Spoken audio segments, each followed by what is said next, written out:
telah berbuat dosa dan telah kehilangan kemuliaan Allah. Roma 6 ayat 23 berkata, karena manusia telah berbuat dosa, saudara, upah dosa adalah maut. Tetapi kasih karunia Allah ialah hidup yang kekal dalam Kristus Yesus. Kita karunia dari Tuhan. Haleluya. Dalam Yesus kita memiliki hidup yang kekal. Katakan amin. Tuhan Yesus tidak mau saudara satu pun diikat oleh dosa. Tapi Tuhan mau kita semua merdeka dari dosa. Semua kita tahu, saudara, semua bahkan orang-orang tua kita ya bisa menceritakan bagaimana beratnya dulu pada saat Indonesia masih dijajah oleh Belanda. Kita 350 tahun dijajah oleh Belanda, dan kemudian kita dijajah lagi oleh Jepang. Saudara, kita bersyukur kita sudah 74 tahun merdeka. Dengan kemuliaan Tuhan. Haleluya. Kita bersyukur pada Tuhan Yesus. Kita terus berdoa, saudaraku, negara kita, bangsa kita akan semakin lebih diberkati Tuhan. Katakan amin. Tapi demikian menderitanya bangsa kita pada saat waktu penjajahan zaman Belanda atau zaman Jepang, saudaraku.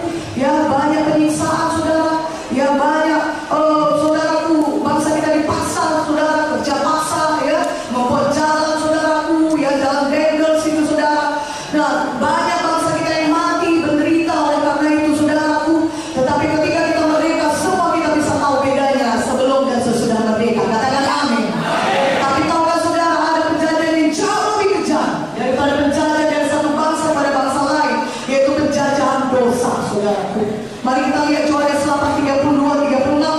Biar semua yang kita pada malam hari ini pulang dari tempat ini, semua yang kita tidak ada lagi dijajah oleh dosa. Katakan amin. Yohanes 8 ayat 32-36. Saya bacakan kepada saudara. Saudara lihatlah Alkitab saudara. Mari kalau saudara bawa Alkitab kita bisa baca bersama-sama. Yang suka cita baca firman Tuhan, katakan amin.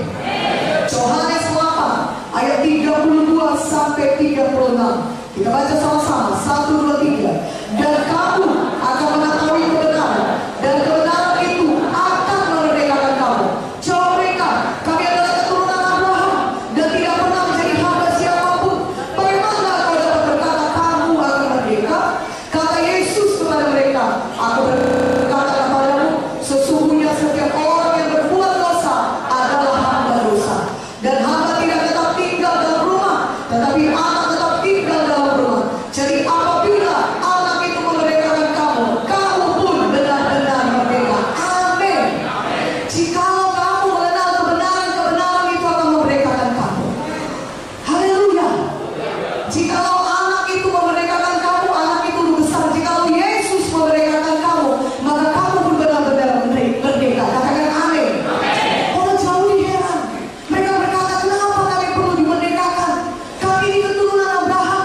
Kami belum pernah dijajah oleh siapapun. Kami orang merdeka. Kenapa kami perlu dimerdekakan?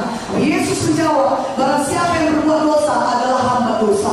Saudara, ada satu penjajahan yang jauh lebih mengerikan, yang membawa kesengsaraan di dunia ini, penderitaan dunia ini, yang membawa penyakit di dunia ini, dan akhirnya mati kekal selama di neraka. Apa namanya penjajahan itu? Penjajahan dosa, di mana dosa terus menjajah manusia, memperbudak manusia. Manusia tidak bisa berhenti berbuat dosa, saudaraku. Dan dosa akan membawa pada kutuk-kutuk dosa. Dosa akan membawa kepada penyakit. Saudaraku, dosa akan membawa pada kegagalan dan kemiskinan, saudaraku. Itu pekerjaan setan dalam hidup manusia, memperbudak manusia dengan dosa. Tetapi firman Tuhan